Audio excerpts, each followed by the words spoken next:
सगळेजण त्यांचं स्मरण करत असतो आणि चव्हाण साहेबांनी जो विचार महाराष्ट्राला दिला, शाहू फुले आंबेडकरांच्या महाराष्ट्राला दिला, त्या विचाराची आज देखील प्रकर्षाने आपल्याला सगळ्यांना आठवण येत असते। आम्ही तरी त्यांच्या विचारांनी पुढे जाण्याचा प्रयत्न करतो आणि दरवर्षी त्यांच्या पुण्यतिथीच्या निमित्तानं, त्यांच्या जयंतीच्या निमित्तानं दोन्ही दिवशी महाराष्ट्रातले अनेक जण चव्हाण साहेबांच्या समाधीचं दर्शन घ्यायला येत असतात।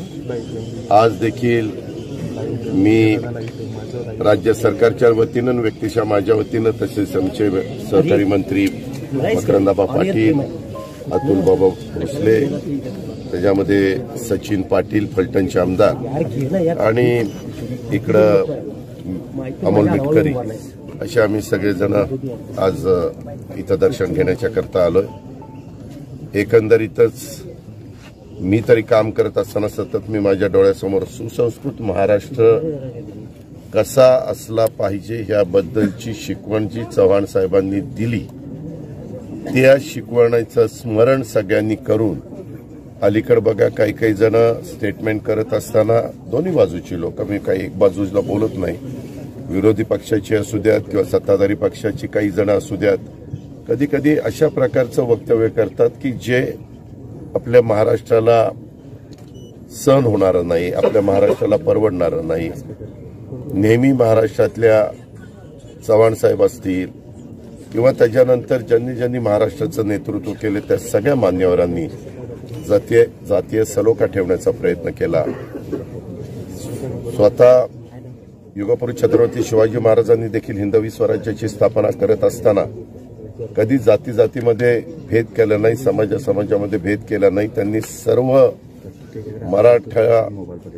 महाराष्ट्रामध्ये राहणारा मराठा माणूस जो आहे त्याच्यामध्ये सर्व जाती धर्माचे लोक आहेत, त्या सगळ्यांना घेऊन या हिंदवी स्वराज्याची स्थापना केलेली आहे आणि नवीन पिढीनं पण ते सतत लक्षात ठेवलं पाहिजे।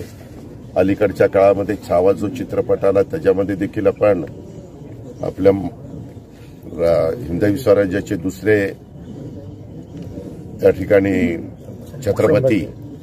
छत्रपती संभाजी महाराज यांच्याही बद्दलचा इतिहास नवीन पिढीच्या समोर आणण्याचं काम चाललेलं आहे।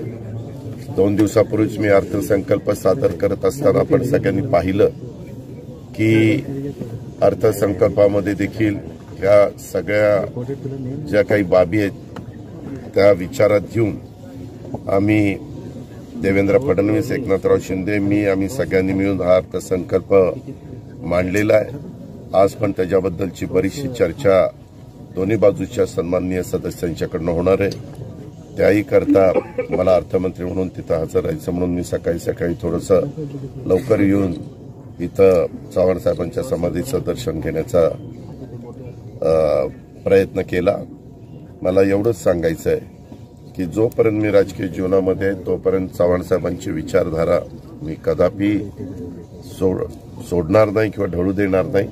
त्याच विचारधारांनी महाराष्ट्राचं भलं होणार आहे, सगळ्या समाजाचं भलं होणार आहे, चांद्यापासून बांद्यापर्यंत महाराष्ट्राच्या सर्व घटकाला त्याच्यातनं न्याय देण्याचं काम होणार आहे, एवढंच मला